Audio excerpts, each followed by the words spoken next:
Ada Bu. Siapa? Hijirudin Bu. Hijirudin, kenapa Hijirudin? Dia sakit. Udah perlu nanya kayak Pak.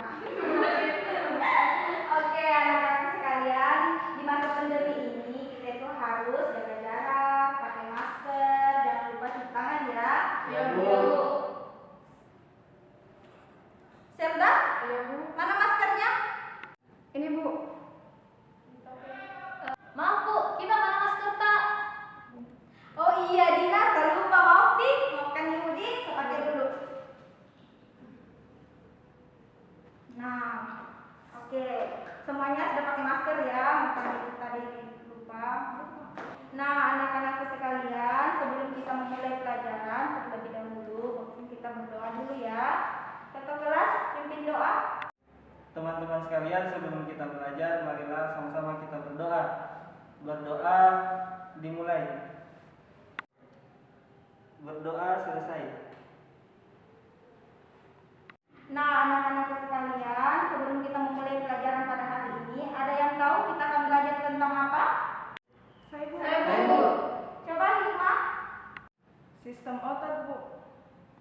Ya, betul sekali ya dikatakan teman kalian tadi. Kita akan mempelajari tentang sistem otot. Nah, sistem otot ini terdapat pada dalam tubuh manusia yang dapat membuat kita bergerak. Nah, contohnya itu seperti ibu mengipas begini, ini semua itu kerja otot. Nah, selanjutnya lebih memperjelas, marilah kita melihat video berikut ini. Sistem otot.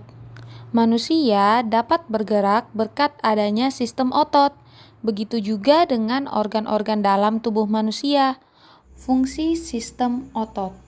Yang pertama, melakukan gerakan tubuh. Yang kedua, untuk menjaga keseimbangan tubuh.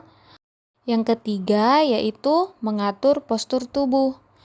Selanjutnya, kita masuk ke struktur otot.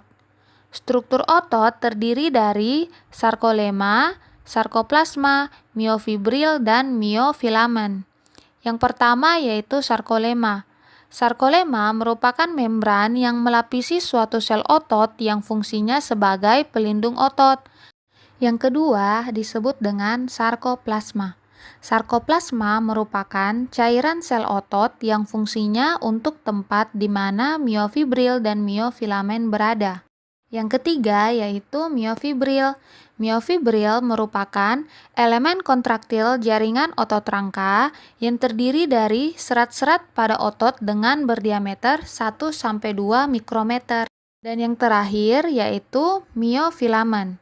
Miofilamen merupakan benang-benang atau filamen halus yang berasal dari miofibril. Yang pertama yaitu otot polos. Otot polos memiliki bagian-bagian sebagai berikut. Yang pertama ada membran plasma, yang kedua ada sitoplasma, dan yang ketiga ada inti. Selanjutnya yaitu susunan otot polos. Susunan otot polos pada organ tubuh lazimnya berkelompok membentuk lamina muscularis, tunica media, muscularis mucosa, dan ada juga yang soliter atau sendiri, misalnya pada villi usus halus. Yang kedua yaitu otot rangka. Otot rangka terdiri atas serat-serat otot berkas sel yang sangat panjang sampai dengan 30 cm, silindris, dan berinti banyak dengan garis tengah 10 sampai 100 mikrometer. Selanjutnya susunan otot rangka. Secara mikroskopis, sel otot dilapisi oleh struktur membran plasma atau sarkolema, dan dari sarkolema ini akan terbentuk lipatan ke dalam yang disebut dengan tubulus T. Pada bagian dalam sel otot terdapat cairan intraseluler yang berisi molekul-molekul glikogen, protein mioglobin, dan mitokondria yang sangat banyak. Dan yang ketiga yaitu otot jantung. Jantung merupakan organ tubuh dengan tugas yang berat dan bekerja sangat keras. Otot jantung terdiri atas 3 lapisan. Lapisan pertama atau lapisan luar biasa disebut dengan perikardium. Kedua yaitu bagian tengah atau yang disebut dengan miokardium. Susunan miokardium yaitu yang pertama terdiri dari otot atria. Yang kedua ada otot ventrikuler. Dan yang ketiga ada otot anterioventrikuler. Bagian yang terakhir atau bagian dalam biasa disebut dengan endokardium. Jenis-jenis persendian. Sendi. Sendi merupakan hubungan antar tulang yang disebut dengan artikulasi.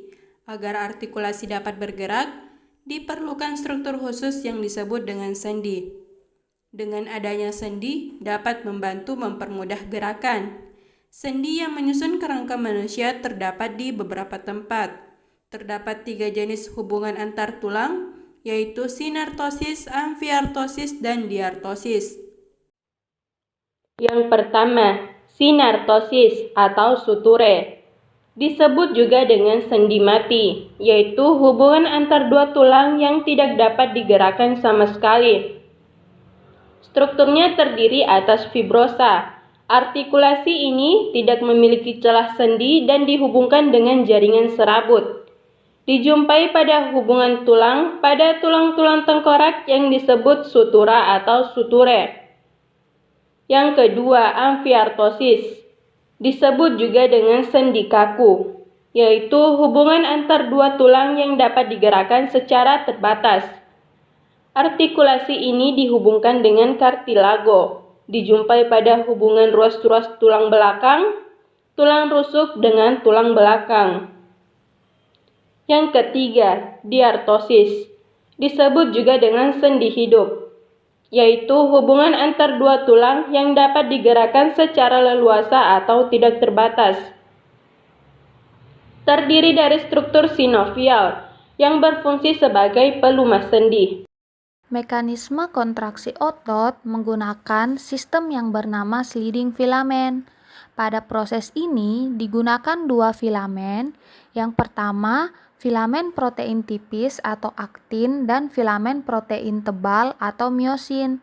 Satu bagian ini disebut dengan sarkomer. Sarkomer dibatasi oleh 2 garis Z. Sarkomer yang mengandung aktin dan miosin disebut peta A, sedangkan yang hanya mengandung miosin disebut zona H. Di antara 2 sarkomer ada daerah yang disebut dengan peta I. Mekanisme kontraksi otot. Tahap pertama diawali dengan adanya Ca2+ yang masuk di bagian aktin, sehingga Ca2+ berikatan dengan troponin di bagian aktin.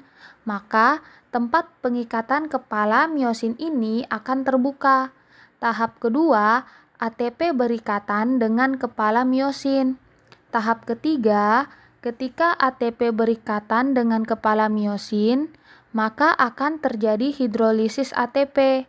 ATP akan diubah menjadi ADP plus fosfat sehingga terjadi peningkatan aktivasi energi.